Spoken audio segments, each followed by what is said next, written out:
All right, let's dive right into this explainer for the pathos of the thing that haunts. It's this beautifully dense, philosophical ghost story that completely turns our entire understanding of what a haunted house is on its head. It weaves together the really rigorous logic of Western phenomenology, the dark atmospheric dread you'd expect from Gothic horror, and these incredibly profound Japanese aesthetics. It basically asks us to look at the supernatural not with terror, but with an entirely new kind of philosophical attention. So consider this for a second. What if that sudden chill in the air, or that strange silence, or even that creepy feeling of being watched isn't a threat at all?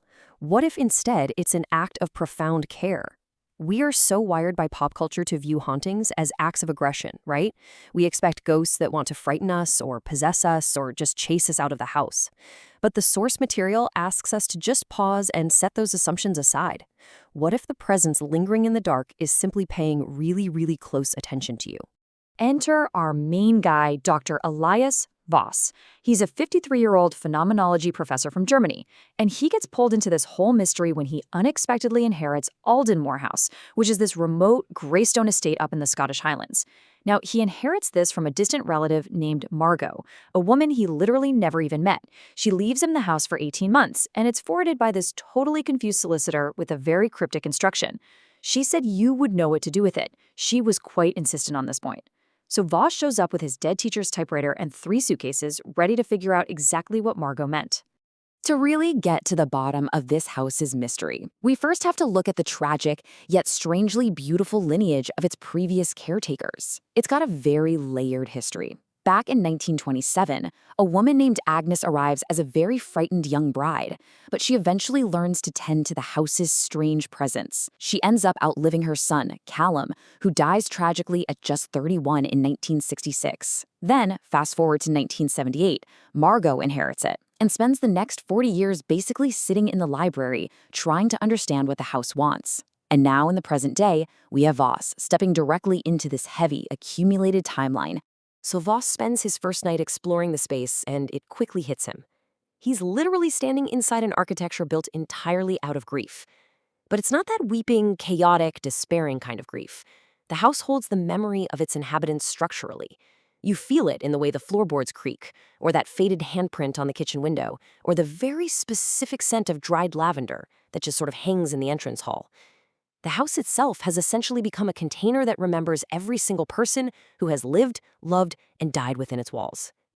And the clues that Margot and Agnes left behind, they totally subvert every single Gothic horror trope we've been conditioned to expect. Voss walks into the library and finds that the books aren't arranged by author or subject, but by the emotional state they invoke.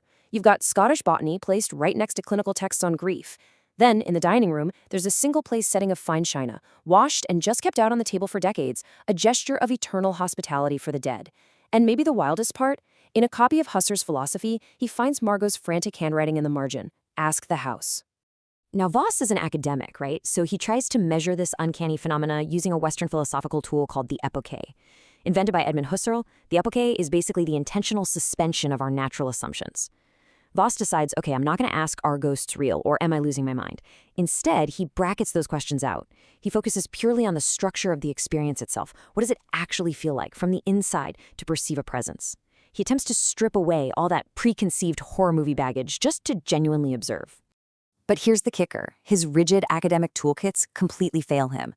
He starts with careful descriptive writing, but that only scratches the surface. Then he pivots to archival history, digging up records on Agnes and Callum. But history only tells him what happened in the past, not what is currently hanging in the air around him. Finally, he's forced to just surrender. He adopts a concept Martin Heidegger called Gelassenheit, which means releasement, or letting be.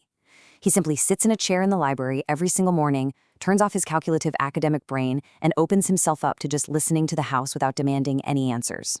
And it's in this quiet state that something incredible happens. Voss starts to feel the house looking back at him.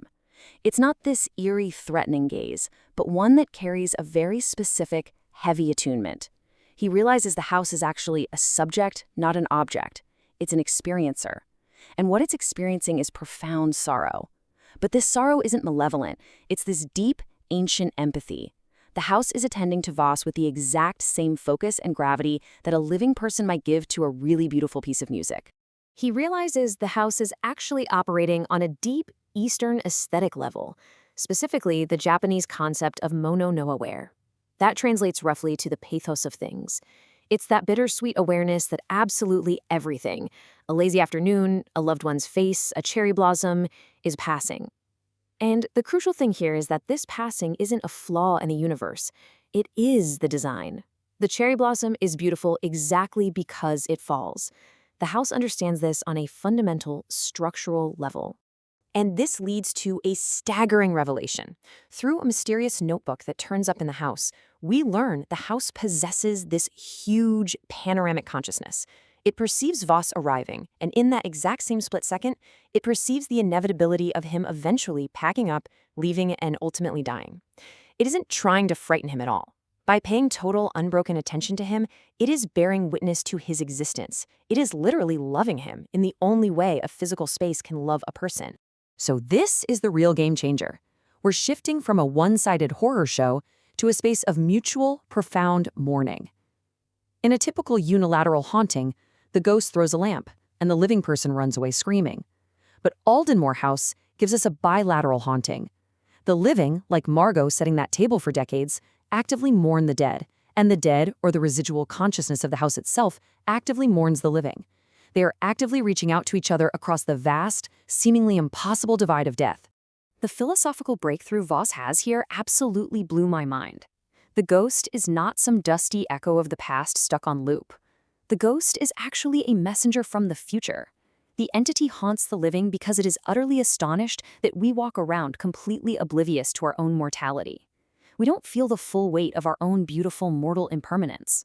The ghost sees us exactly as we will be, which is gone, and is grieving for us right now in the present because we are way too busy to grieve for ourselves.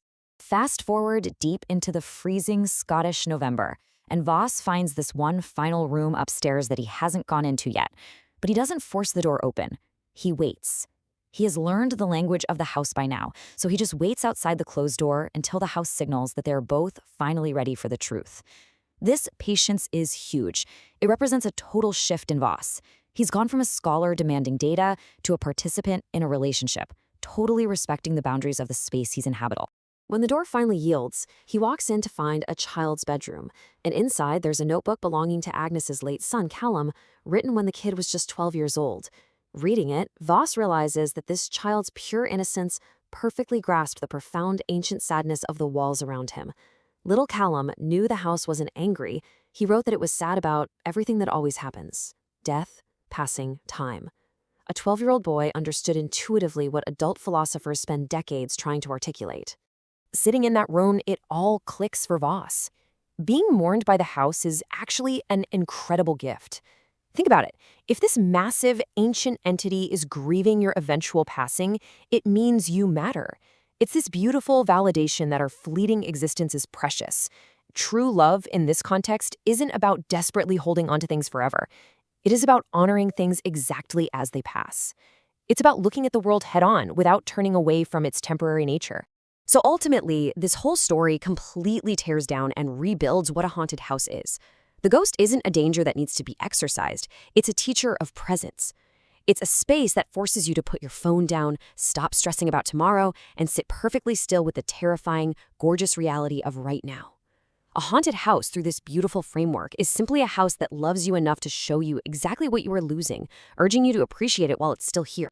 I want to leave you with something to really chew on long after this explainer wraps up. If you truly internalized this, if you walked through your own home and felt that the walls were actively bearing witness to your fleeting, precious life, how would it change your Tuesday morning? How would being truly, deeply seen in your fleeting beauty change the way you live your life right now? Take a second, look around whatever room you're in, and just let that sink in.